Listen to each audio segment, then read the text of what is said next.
Hello everyone, greetings to all of you in the matchless name of our Lord and Savior Jesus Christ.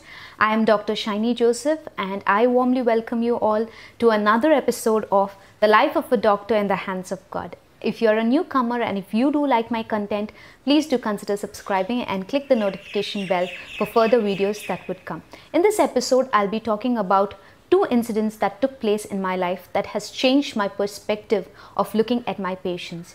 So it was back in the year 2016 where I was doing my house surgeon and I was posted in a general medicine ward to look after patients. I had a 46-year-old female and she had seizures for which she was treated with anti-epileptic drug like phenytoin. And as a routine, I used to go and I used to ask her how she was doing and how her health was.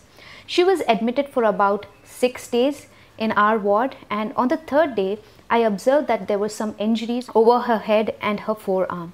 So I asked her, what has happened to you and from where did you get these injuries?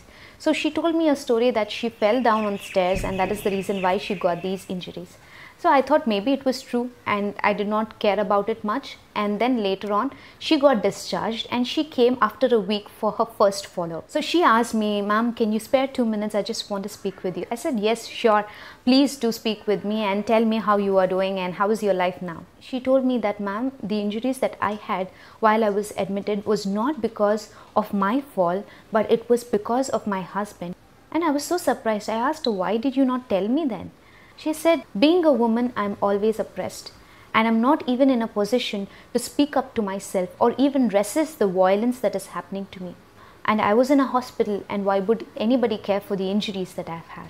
But the next day you came and you were so concerned about me and you were making sure that I was all right and nothing was going wrong with my bones or I did not sustain any fractures. That was something very new and unusual to me, because love was something that I was deprived of, and I was able to see that when you were talking with me. I was shook for a minute, because that is the least that I could do as a doctor, to ask the well-being of my patient. But can this produce such a huge impact on her life? The answer is yes. Just mere words of love and concern has restored her faith in humanity. And she was so happy and she said, I cannot afford to buy something good to you, but I have just 2 hairpins. Would you mind if I give them to you? I was so happy. I said, I'll always keep them with me because it always would remind me to be kind towards my patients. So the second incident again happened when I was in my internship, when I was posted in the OBGYN department. I came across a 33-year-old female who was posted for tubal recanalization. Her story was that she lost her husband to an accident and she was left with an 11-year-old son who had congenital abnormalities. And because she didn't want any other children, she got her tubes ligated, but now she got married to another person who wanted tubal recanalization to be done.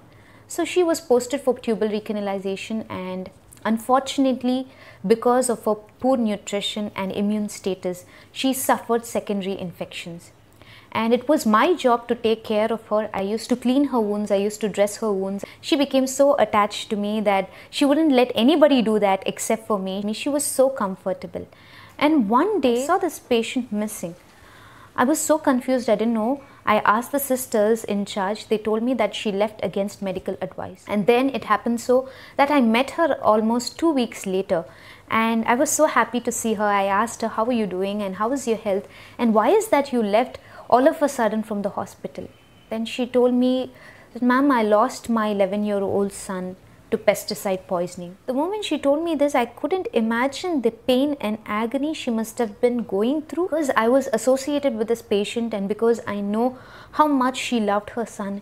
It was so difficult for me to take this news. And then she told me, ma'am, I've been searching for you for about 2 weeks just for this one thing.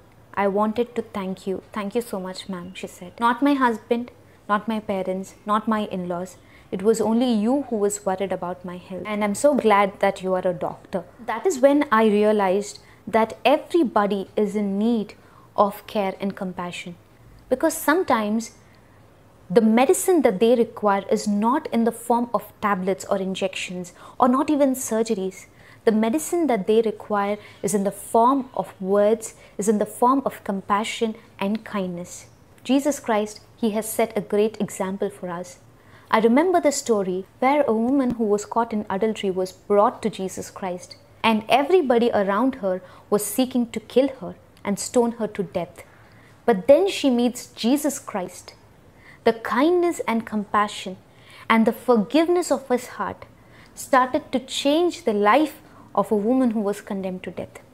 If we can show this kindness and compassion towards our patients, not only patients but to any human being, I think the world would be a better place. So that's all for today. I hope you have enjoyed this episode. Please do continue to watch my videos and don't forget to subscribe. Thank you so much for watching. God bless you all.